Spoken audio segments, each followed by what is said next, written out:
And if you watched the previous video, you'll know I left you here at Villach station, just jumping off the railjet with a very tight connection onto Ljubljana with Slovenian railways.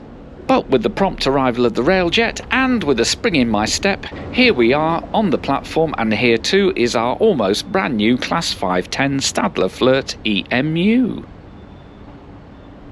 Because these FLIRTs can handle both the Austrian and Slovenian voltages, this 2-hourly cross-border service was inaugurated in 2024 using these Slovenian 4-car FLIRTs. And it's great to start off seeing level boarding, and here's second class. Well, the seats look decent and there seems a fair bit of legroom, although the trim level does look like SZ went for, shall we say, the budget option. Now time to return to the other end, to the first class. And here in first class, well, the seats look to be exactly the same, although there's probably a little more legroom, and the airline seats do have tray tables. Up above you get some luggage space and some coat hooks with reading lights, but no blind. This is definitely a FLIRT on the basic option only. Anyway, time for a map. And this is where we are, in the south of Austria, just looking to cross the border into Slovenia and on to Ljubljana. We'll leave Villach with just one stop in Austria at Villach am See before diving through the 8-kilometre-long Karavanks tunnel to pop out in Slovenia at Železnice. From here on in, our international train will double up as a stopping service, calling at pretty much every station as the line follows the route of the River Sava down to Ljubljana. Even with its remarkable acceleration, our FLIRT unit can't make up for the fact that the line is mostly single track with fairly low speeds. And then there's all those stops. Hence, the journey is scheduled to take just over 2 hours to complete the 102 kilometres or 63 miles. I do love this wooden style platform. Is it permanent? Well, I do hope so.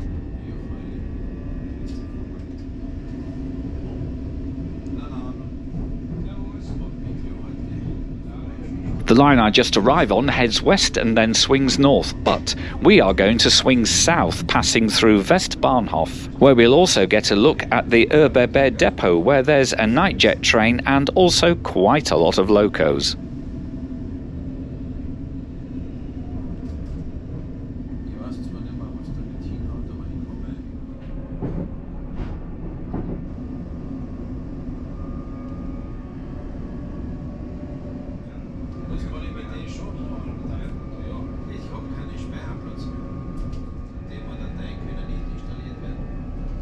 Beyond Finkenstein, we get a good view of the Karavanks, which are blocking our way into Slovenia.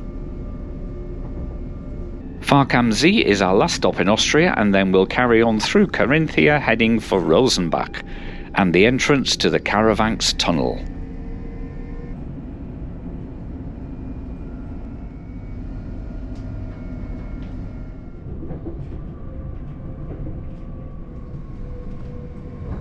Just before Rosenbach, we are joined by the Rosentalbahn, which runs through to Klagenfurt.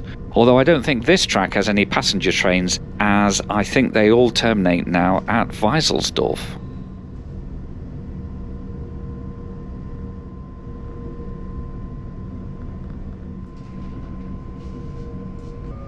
Once through the station, we get a quick look at the river before we are gobbled up by the tunnel portal for our underground trip to Slovenia.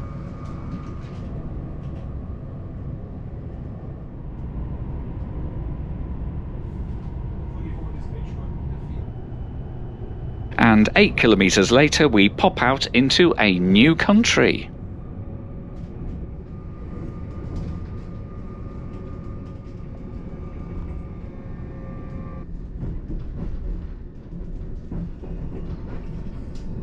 And at Železnice, we see our first Slovenian locomotive before we slide into the station.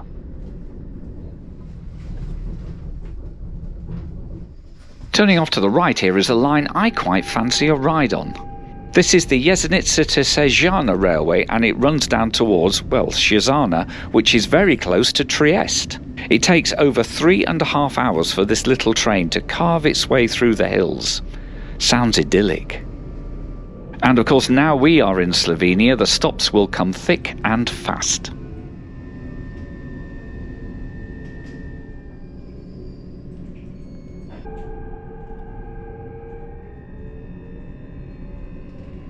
Still, the views aren't bad, although it does feel like I've been travelling for quite a long time today, which of course I have. Right now we're still fairly high up, so we have a downhill run all the way to Ljubljana.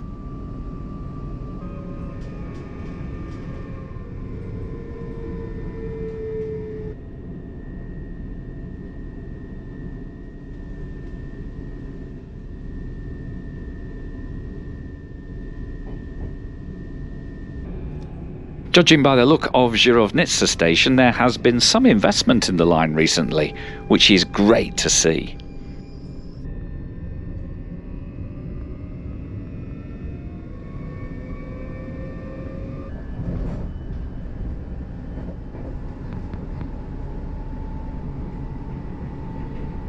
Slovenske Bled is, as you may suppose, fairly close to the famous Lake Bled, although if you're in Ljubljana it's easier to just get a bus directly to the lake. I did think about doing that the next day, but as it was a Sunday, there was less public transport and I didn't really fancy rushing about on my day off from the trains. Besides, Ljubljana itself is a beautiful city. The Sava Valley is certainly proving to be pretty, if maybe not quite as stunning as those rides from earlier across Austria. Still, as we cross the river, the sun is out and it's a great day to travel.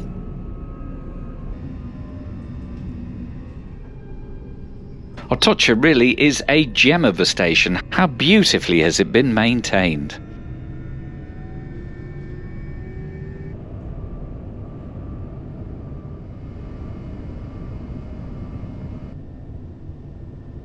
Conversely, at Podnart there's one of those classic old platforms that frankly scare the heck out of me when I'm travelling.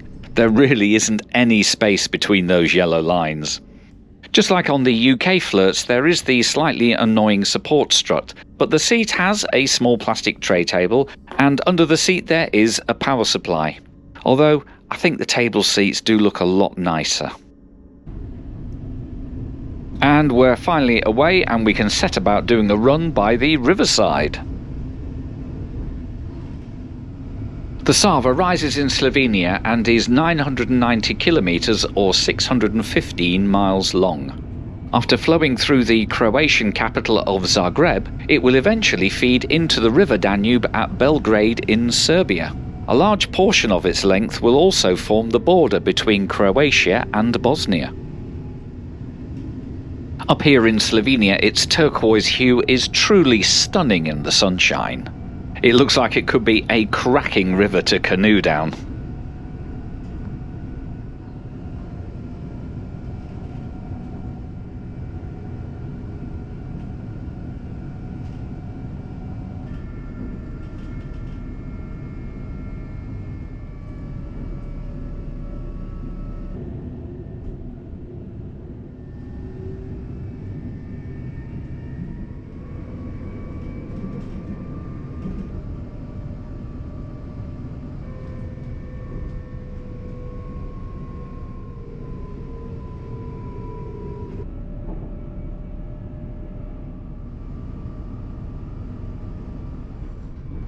Kranja is one of the major towns on the route.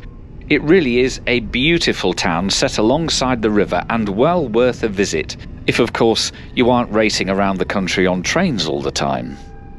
Well, it looks like the EC210 for Villach, which was due to depart at 15:55, has missed its slot. It's now 30 minutes late on its epic 9-hour journey across Croatia, Slovenia and into Austria. As we leave the station, we're spot on time at 16:27, and ahead of us lies broad farmlands on the way to Škofja Loka.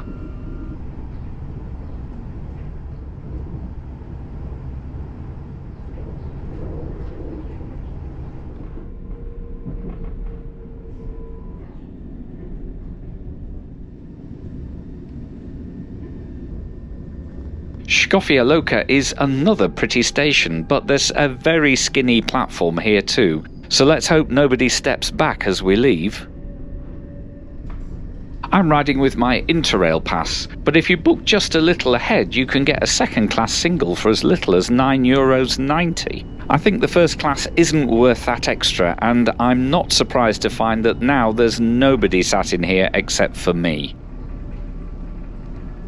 At Medvoda we pass over the Sora, which is a tributary of the Sava.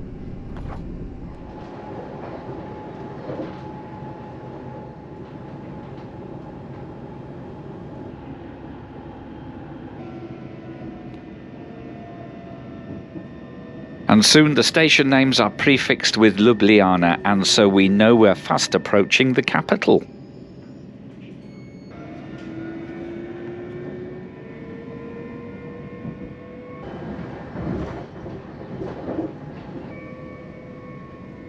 And by the looks of it, we're coming in through one of the city's industrial zones.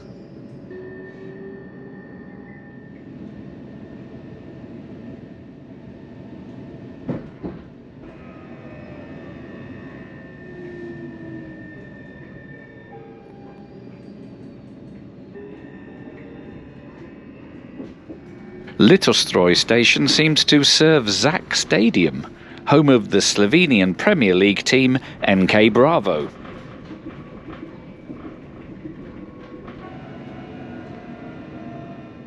And as we approach the main station at Ljubljana, then the line of permanent way wagons obscures a view of the National Railway Museum of Slovenia.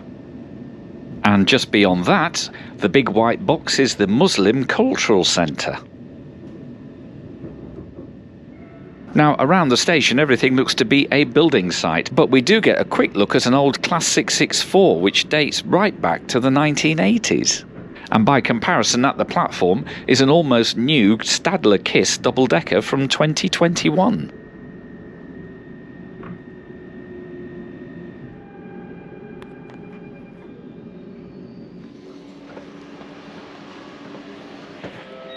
And here we are on one of the functional platforms at Ljubljana.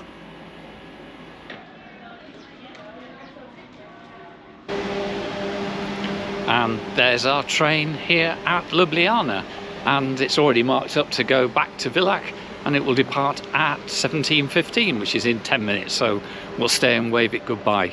So what did you think of that? I mean, it's a Stadler FLIRT, so it does Stadler FLIRT things. It's smooth, it's very quick, it did lots and lots of stops once we got into Slovenia, and you really feel it pulling away fast. The seating, well, a bit reminiscent of our UK FLIRTs really, and certainly the difference between first and second class, probably just the fact that if you pay first class money you get to sit by yourself like I did. And apart from that, the airline seats on first class have a little tray table, and they don't have it on second class. I think the seats apart from that are pretty much the same. So of course all the locals were just using the second class service, as you'd expect. I'm looking forward now to 2 nights in Ljubljana, and not quite sure what I'm going to do tomorrow, but I may well make a video, so look out for that one. But in the meantime, from Ljubljana it's goodbye, and thank you very, very much for watching. And indeed, why not check out the city of Ljubljana with me? It will be released just 3 days after this video.